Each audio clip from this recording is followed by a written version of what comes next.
So what is achieving failure in the first place? You're not supposed to fail classes, are you?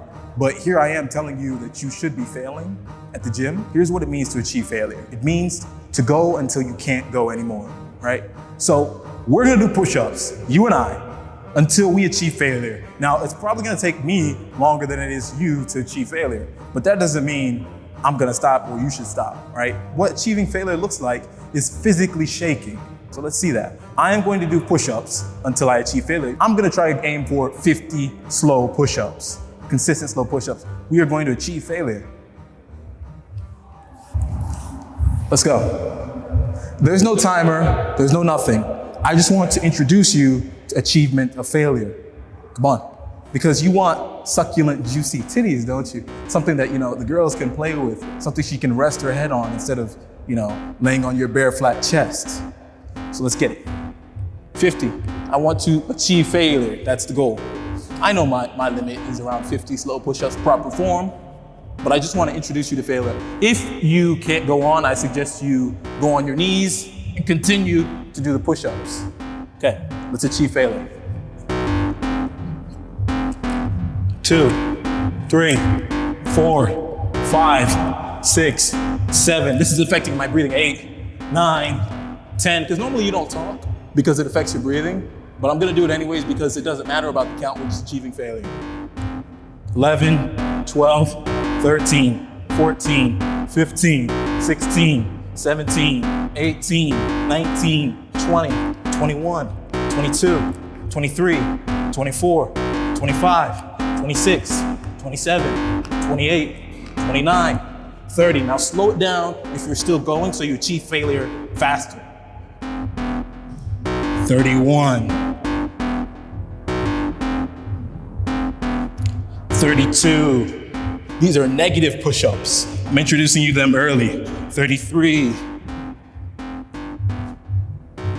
34. You see, I've reached the point where I've started shaking. 35, but the can is not empty. 36, I'm starting to get there. 37, this is achieving failure. Physically shaking until you physically can't go up anymore. That is the concept of achieving failure. Once you've achieved failure, you know where your limit is. A couple slow push-ups, see, you reach hypertrophy here. Now you could take 5 minutes, probably less. You should take a minute, maybe 30 seconds, and see if you can still do more because you want to push it to the absolute limit, as far as it can go. Or else, there's no point in continuing to work out. You're just going to the same stopping point every time. You're hitting the same stop sign. You want the stop sign to keep moving. That boundary, that limit needs to keep moving or else there's no point.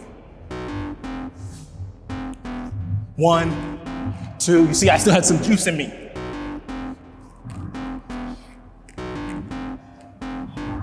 6, 7, 8, 9, 10. I never said this was gonna be easy. If you were looking for the easy way to get a 10 out of 10 body, go watch some steroid junkies lift. I'm not here to cheat. That is achieving failure. Now, you should feel your muscles absolutely swelling. That's the concept. And let's say you can only do 5 push-ups right now. Let's say you've not reached the point where you can do 50 push-ups, slow push-ups, diamond hand push-ups, all these fancy iterations. Let's say you can't do that. What you can do in this instance is use some kind of weight to increase your limit. Let's say your limit is 5, right? You know your limit, you've tested it. You know where you achieve failure. You achieve failure at 5 push-ups. What you then do is something called progressive overload. It's where you slowly increase your capacity for doing the same workout by adding weight and making it more difficult. Let's say you don't have any gear, you don't have anything at home you can use, you've got a backpack. So you grab a backpack, you throw some textbooks in there, you throw on that backpack, you do those same 5 push-ups. Nothing serious, you do the same amount that you could normally do, 5.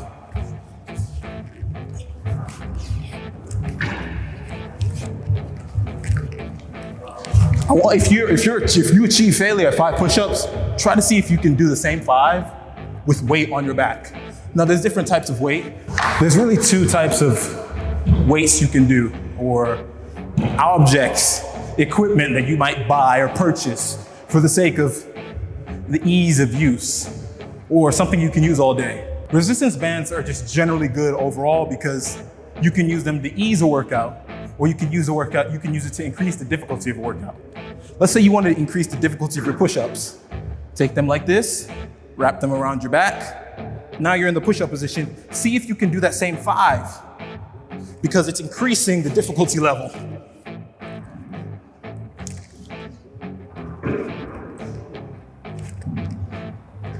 You can do those same 5 push-ups and increase the difficulty level, because this resistance band makes it more difficult. Or this is I believe this is 8 kilograms, about 15, 16 pounds, a weighted vest. You throw them on, just like your backpack, you try to achieve the same amount of push-ups, 5, right? You achieve failure at 5, you try to get the same amount as you could before. They look good, I'm not gonna lie. These weighted vests are very fashionable. Here are 3 pictures of me wearing them in public. I wear them all the time because why not walk around like I weigh a lot more than I do, so when I do take it off, I feel light. So I do wear these constantly. I'm not endorsing any brand or anything like that, I just personally wear them. So 5. 1, 2, 3, 4, 5. Progressive overload, you understand? You are slowly starting to build a base, because your base and your foundation is the most important. You're not gonna look jacked in a month, but you will look jacked in 6 months. Beginner gains are crazy. Just trust me on that.